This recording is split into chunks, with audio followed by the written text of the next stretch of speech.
Alright. हम promotion cover कर रहे थे last time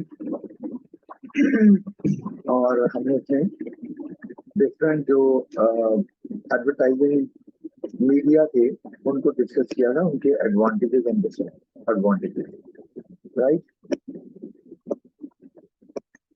then we Yes, sir. Discuss about different types of sales promotion और free sample तक हमने देखा था। अब आगे आ गया हमारे पास, आप are you able to see the screen, right? Yes, sir. Okay, advantages of sales promotion. और जैसे आपको बताया कि इनका पर्पस क्या होता है, तो it can help sales to increase at the time when it is low. और लो कब होती है? एक तो ये कि मेरी you feel that your product is going out of fashion और it is approaching its decline stage, तो ऑफ कोर्स लो ही होनी। तो वहां पर, या you have launch a new product and still people are not familiar, तो आप वहां पर भी ये इस्तेमाल करके अपनी सेल्स में इजाफा कर सकते हो। It encourages new customers to try an existing product. ये अच्छा, सेल्स बढ़ती है, साथ साथ जो आपके पुराने कस्टमर्स हैं वो तो ले रहे हैं लेट्स से, लेकिन आप चाहते हैं कि नए कस्टमर्स भी ट्राई करें। मतलब आपकी सेल्स फॉर एग्जांपल स्टेबल है, लेकिन आप चाहते हैं कि नए कस्टमर्स भी आए जो नहीं आ रहे, तो आपकी सेल्स मजीद बढ़ नहीं रही, तो आप तब भी सेल्स प्रमोशन इस्तेमाल कर सकते हैं कि चाहे नए कस्टमर्स को आपके प्रोडक्ट में इंटरेस्ट ना हो उतना, but when you offer them, like जो हमने ऊपर अभी पढ़ा है कि गिफ्ट की शक्ल में या फ्री सैंपल्स या bye one get one free, तो पीपल जो है ना दे स्टार्ट बाइंग कि चलो यार ये ऑफर तो वेल करें, फिर देखेंगे, और then when they use the product they like it, और इस तरह से new customers they become loyal customers of your organisation as well. लेकिन उसके लिए your product has to be good, क्योंकि एक दफा तो वो ऑफर की वजह से बाय कर लेंगे, but if your product is not good they won't by the next time. I am talking about the new customer. अब न्यू कस्टमर इंपॉर्टेंट होते हैं क्योंकि सेल्स बढ़ती ही तभी है। It encourages existing customers to buy a new product। ये एक बात आ गई कि आपके जो एग्जिस्टिंग कस्टमर्स हैं वो आपसे बाय कर रहे हैं, ठीक है, लेकिन वो आपका एक प्रोडक्ट बाय कर रहे हैं, दूसरा नहीं कर रहे हैं। अब उस केस में आप जब ये ऑफर देते हैं तो कस्टमर कहते हैं जी ब्रांड सुना हुआ है और ये ऑफर भी दे रही है, चलो ये भी ट्राई करते हैं। जैसे मैं कहता हूँ कि सैमसंग के एलसीडी आप ले रहे हैं या एलईडी आप ले रहे हैं, लेकिन सैमसंग का मोबाइल नहीं ले रहे, या सैमसंग का माइक्रोवेव ओवन नहीं ले रहे, तो इस तरह से आप एग्जिस्टिंग कस्टमर्स को encourage कर सकते हैं to try their other products as well। जो उन्होंने नहीं ट्राई किए, जो किए हुए हैं वो तो ले रही है, तो ओवरऑल सेल्स जो है ना वो बिजनेस में बढ़ सकती है। और last, it attract customers to buy your product rather than a competing brand. तो ये भी कि आप सेल प्रमोशन के थ्रू, अगर आपका कंपीटिंग ब्रांड भी आप जैसी प्रोडक्ट ही बेचता है and there is no difference, तो आप सेल प्रमोशन के थ्रू कस्टमर्स को इंसेंटिव दे सकते हैं कि कीप बाइंग आवर प्रोडक्ट, क्योंकि प्रोडक्ट वैसे ही है, लेकिन हम we are coming up with different offers जो कि कस्टमर्स को बेनिफिट देंगी। तो ये भी एक तरीका है कि despite having close competition with other brands, अगर आप इस तरह की ऑफर्स नाउ एंड देन देते रहेंगे तो कस्टमर जो है ना वो they will keep on buying from you despite the fact they have a choice और other similar brands are available. समझ आ गई आपको इनकी कैसे इनको डेवलप करना है,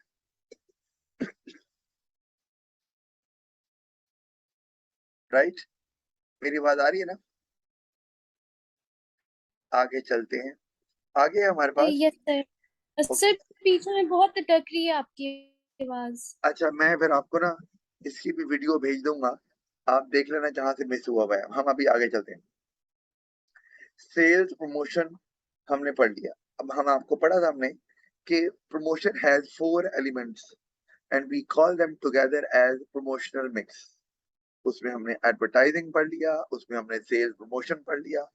Now the third promotional mix is, or third element of promotion is personal selling. और मैंने आपको बताया था कि personal selling कब और कहाँ इस्तेमाल की जाती है, राइट? ये पता है ना आपको?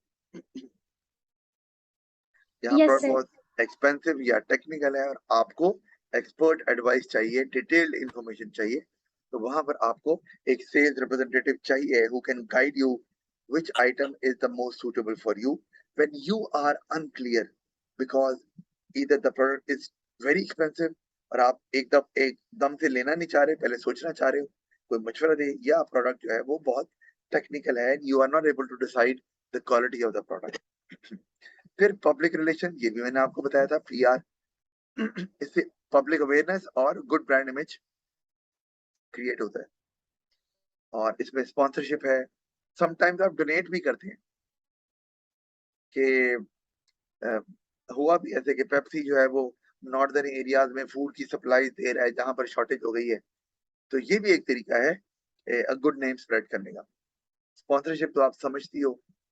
और जो विक्टिम्स ऑफ नेचुरल डिजास्टर है उनको भी अगर आप हेल्प करते हैं, एक कैंपेन लॉन्च करते हैं, तो it also soften the hearts of the people और they start buying your product. और अगर पहले नहीं कर रहे तो आप शुरू कर देते हैं.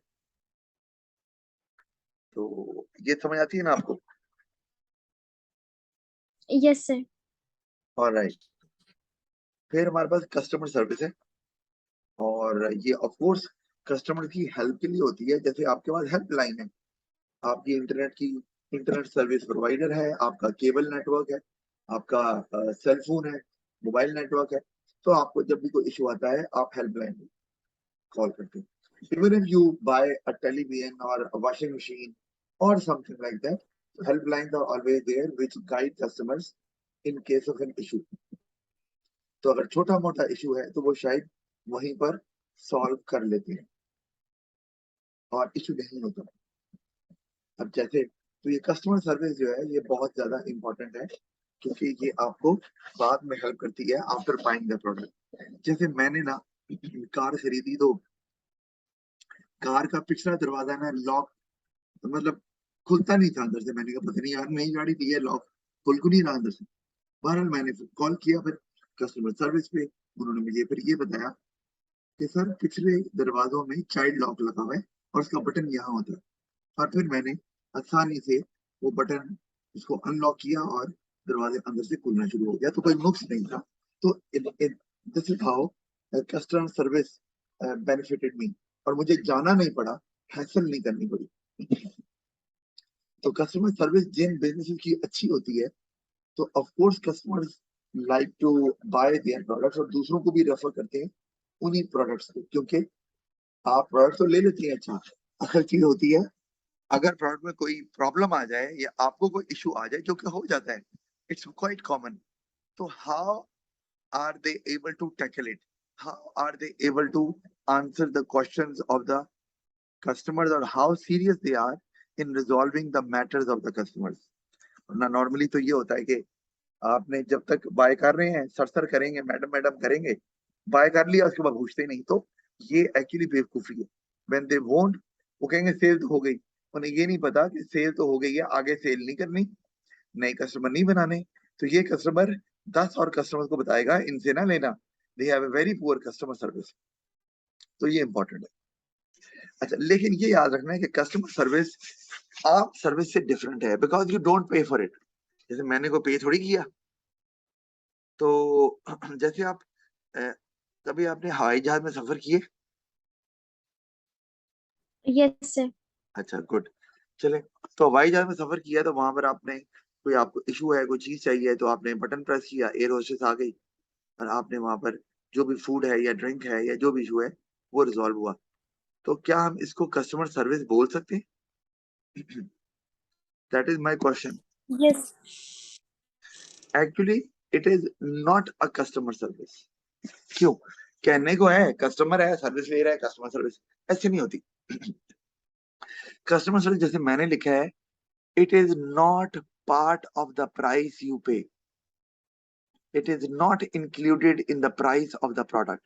मतलब जब आप एयर टिकट लेते हो तो उसमें एयर टिकट के साथ साथ travel plus food plus drinks और प्लस एयर होस्टेस जो भी सर्विसेज आपको देती है वो शामिल होता है सब कुछ। क्योंकि वो शामिल होता है इसलिए ये कस्टमर सर्विस नहीं। लेकिन अगर मैंने गाड़ी ली या मोबाइल लिया या टीवी ले लिया, खत्म हो गई बात। 6 महीने बाद मुझे जरूरत पड़ गई, कुछ इशू आ गया और मैंने फोन कॉल कर ली और वहां पे उन्होंने मुझे रिजॉल्व कर दिया फोन पे ही। मेरा इंटरनेट में मसला आ गया, मैंने कॉल किया और अब मैं को पे थोड़ी कर रहा हूँ, लेकिन उन्होंने मुझे जुबानी फ्री ऑफ कॉस्ट मेरा मामला हल करवा दिया। ये है कस्टमर। आप आपका कोई गेस्ट है जिसने आना है फ्रॉम अनदर कंट्री, तो आपने फ्लाइट टाइमिंग पूछनी है, आप कॉल करते हो, पूछते हैं जी फ्लाइट कब आ रही है। ये है कस्टमर सर्विस। क्या आप पे करते हो उसके लिए? नहीं। आपने कुछ खरीदा है? नहीं। Customer service. समझ आ गई अब? Yes sir. अच्छा, आगे आ गया हमारा मार्केटिंग बजट, जो मैंने आपको बताया था। जिस तरह एडवर्टाइजिंग बजट होता है कि what amount U allocate for the marketing of the product, कितने पैसे, अभी बड़ा जरूरी होता है। जब आपको मार्केटिंग पे खर्च करना है तो आपको पहले से एक सर्टेन अमाउंट सेट असाइड करनी है, अपने पास रखनी है कि जब भी जरूरत हो फौरन आप विदाउट एनी डिले उसको यूज कर सकें। अगर आप मार्केटिंग बजट नहीं बनाएंगे तो आपको उतनी अमाउंट नहीं मिलेगी। जैसे कि फाइनेंस को कौन मैनेज करता है बिजनेस में? Finance department.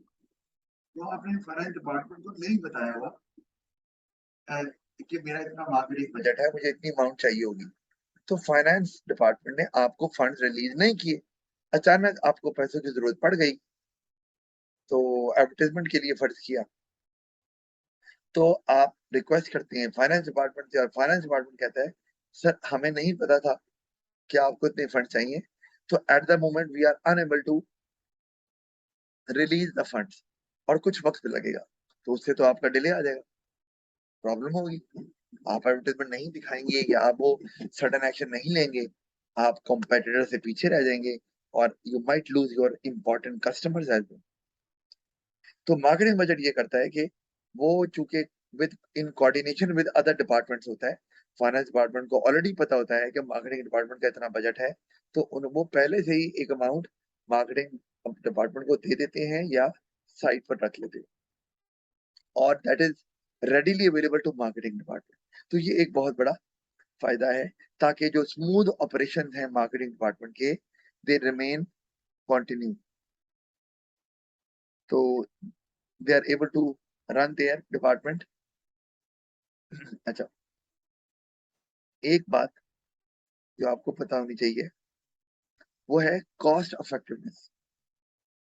ये बहुत इंपॉर्टेंट है, यानी कि कॉस्ट इफेक्टिवनेस क्या है? वो ये नहीं है कि कॉस्ट कम, कॉस्ट इफेक्टिवनेस है कि आप जितने पैसे खर्च कर रहे हैं वो पैसे खर्च करने से जो आपको बेनिफिट हो रहा है, जो रिटर्न मिल रहा है, क्या वो उससे ज्यादा है और काफी ज्यादा है कि नहीं। वरना हम कहेंगे कॉस्ट इफेक्टिवनेस नहीं है ये स्पेंडिंग या मार्केटिंग बजट जो आपने बनाया। आपने 10 लाख रुपया खर्च कर दिया मार्केटिंग पे और उससे आपकी सेल्स में इजाफा हुआ 9 लाख या 10 लाख या 10.5 लाख। अब ये कोई बड़ा डिफरेंस तो नहीं है, अब इतना खर्च करके फायदा को खास नहीं है। लेकिन अगर आपने, अब सुनो, एक जगह आपने खर्च किया 50 लाख, 10 लाख नहीं है, 50 लाख, और फायदा आपको हो गया 1 करोड़ का, तो despite spending a large amount हम इसको बोलेंगे कॉस्ट इफेक्टिवनेस, क्योंकि the resultant benefit is a lot more than what you spent earlier, और इसको बोलेंगे कॉस्ट इफेक्टिवनेस मौजूद है। समझ आ रही? Yes sir. ओके। और उससे आपका ऑफ कोर्स रिटर्न बढ़ रहा है तो आपकी प्रॉफिट भी एज रिजल्ट बढ़ेगा। लेकिन जहां पर कॉस्ट इफेक्टिव नहीं है, वहां खर्चा आपने ज्यादा कर दिया है, उतना रिटर्न मिल नहीं रहा, तो प्रॉफिट में भी नेगेटिव इम्पैक्ट आएगा आपको।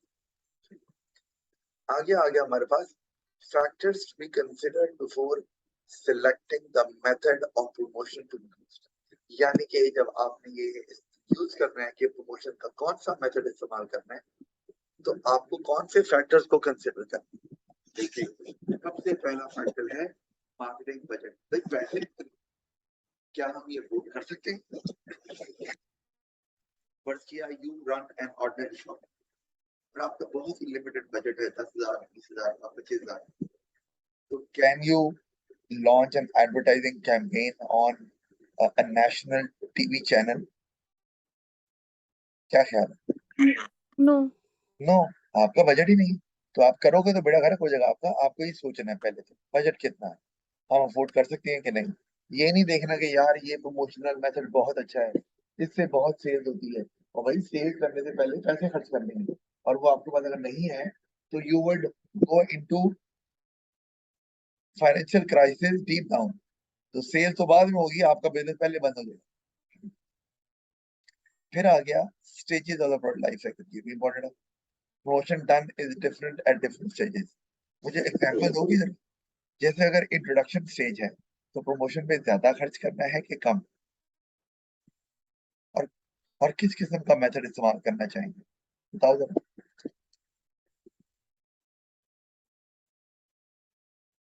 नहीं ध्यान में आ रहा? सर, मुझे आपका क्वेश्चन नहीं समझ आया। मेरा क्वेश्चन ये है कि लेट्स से अगर एक प्रोडक्ट इंट्रोडक्शन स्टेज पे है तो प्रमोशन पे ज्यादा खर्च करेंगे या कम करेंगे, और किस किस्म की प्रमोशन, किस किस्म का मेथड इस्तेमाल करेंगे।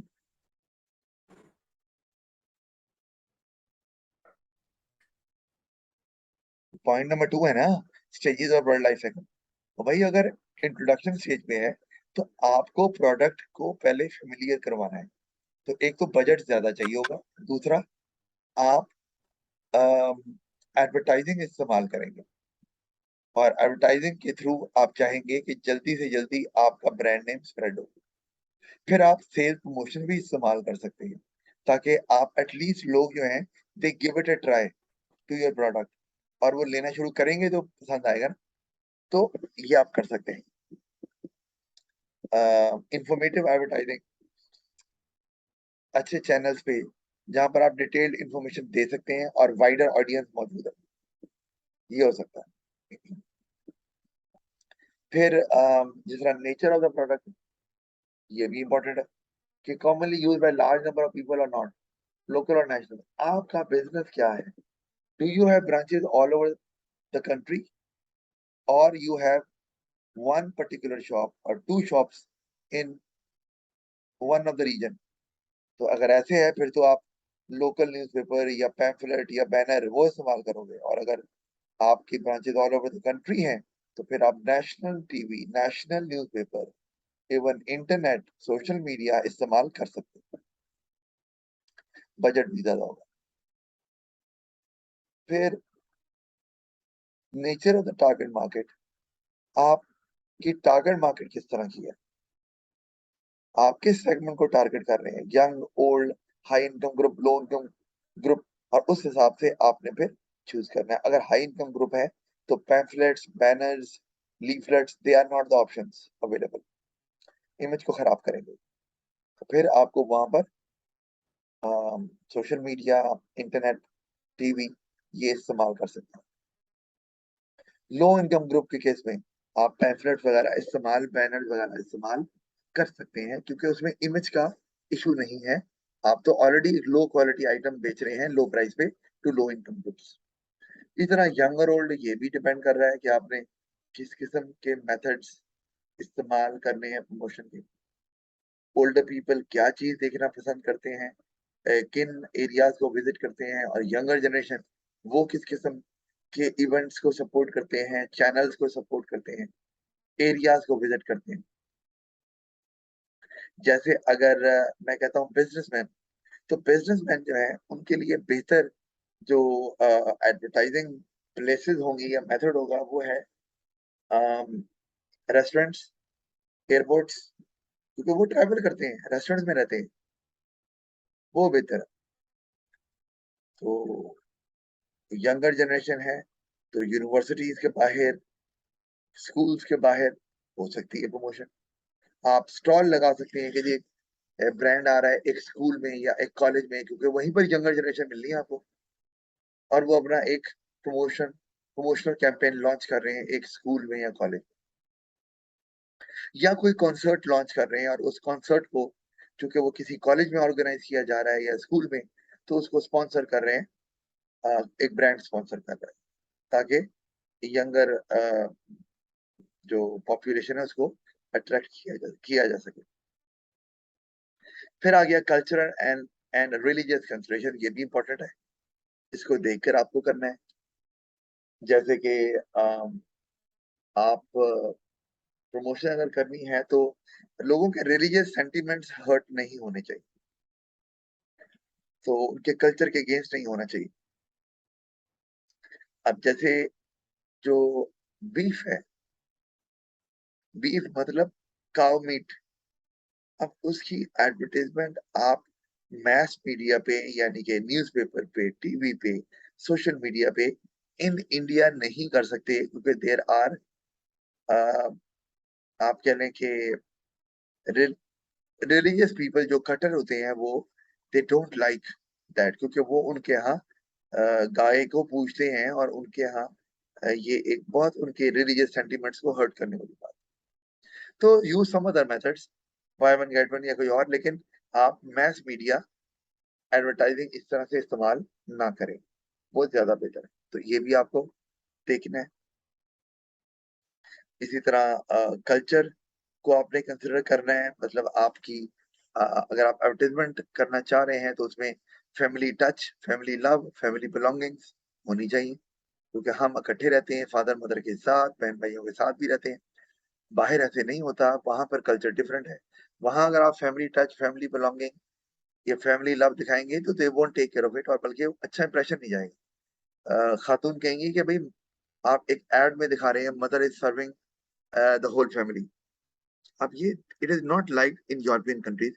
वो मदर कहेगी वाई मी, मैं इंडिपेंडेंट हूँ, मैं जॉब करती हूँ, मैं क्यों घर के काम करूं, मेरा हस्बैंड भी काम करे, तो वहां पर इस तरह से नहीं देखा जाता, तो ये इश्यूज आ सकते हैं। इसी तरह रिलीजियस वैल्यूज के, हमारे यहाँ अल्कोहलिक ड्रिंक्स जो है वो अलाउड हैं, but you can not advertise them, और if you are a non Muslim you can buy it as well, तो आप ओवरऑल उसकी एडवर्टाइजमेंट प्रमोशन नहीं कर सकते। ये तो वैसे ही लीगली अलाउड नहीं है, लेकिन वैसे भी करेंगे तो it will hurt the religious sentiments of the people as well. तो ये भी आपको देखना पड़ेगा कि जब प्रमोशन मेथड ऐसा इस्तेमाल करें जहाँ पे लोगों के रिलीजियस सेंटिमेंट्स हर्ट ना हो, प्रमोशन फिर इस तरह के करें, उसका मतलब है एडवर्टाइजिंग तो आप कर ही नहीं सकते। अच्छा, इसी तरह से वायरल मार्केटिंग, आपने अक्सर सुना होगा कि वो वीडियो वायरल हो गई। क्या मतलब वीडियो वायरल हो गई, मतलब क्या है बताओ? इससे मतलब मतलब सोशल मीडिया पे हर जगह हर कोई देख रहा है। एग्जैक्टली exactly, हर जगह वायरस की तरह फैल गई, एक से दूसरे को, दूसरे से तीसरे को, और मिलियंस ऑफ पीपल ने देख ली at one point of time. इसी तरह से आप भी ये टेक्निक इस्तेमाल करते हैं प्रमोशन की, जिसे वायरल मार्केटिंग बोला जाता है। और उसके लिए आप क्या करते हैं कि आप एक अपने फर्ज किया वीडियो मैसेज को एक बंदे के थ्रू प्रमोट करना चाहते हैं, और उसके लेट से यूट्यूब पे या फेसबुक पे या ट्विटर पे बहुत फॉलोअर्स हैं, और आप उसको दिखाते हैं कि यार ये एक वीडियो मैसेज है, तो वो जब दिखाता है, एंडोर्स करता है उस वीडियो मैसेज को, तो मिलियंस ऑफ पीपल जो है वो उसको देख लेते हैं, और इस तरह से वो वीडियो वायरल हो जाती है। तो ये भी एक तरीका है। Of course you have to pay to that person, कि जी हमने आपके चैनल के थ्रू या आपके फेसबुक के अकाउंट के थ्रू या आपके इंस्टाग्राम हैंडल के थ्रू हम चाह रहे हैं कि इस वीडियो मैसेज को या इमेज को प्रमोट किया जाए, और वो फिर बहुत ही जल्दी आजकल प्रमोट हो जाता है, क्योंकि आजकल लोग टीवी से ज्यादा सोशल मीडिया इस्तेमाल करते हैं, राइट? Yes sir. अच्छा, आपके भी फेसबुक का अकाउंट है, ट्विटर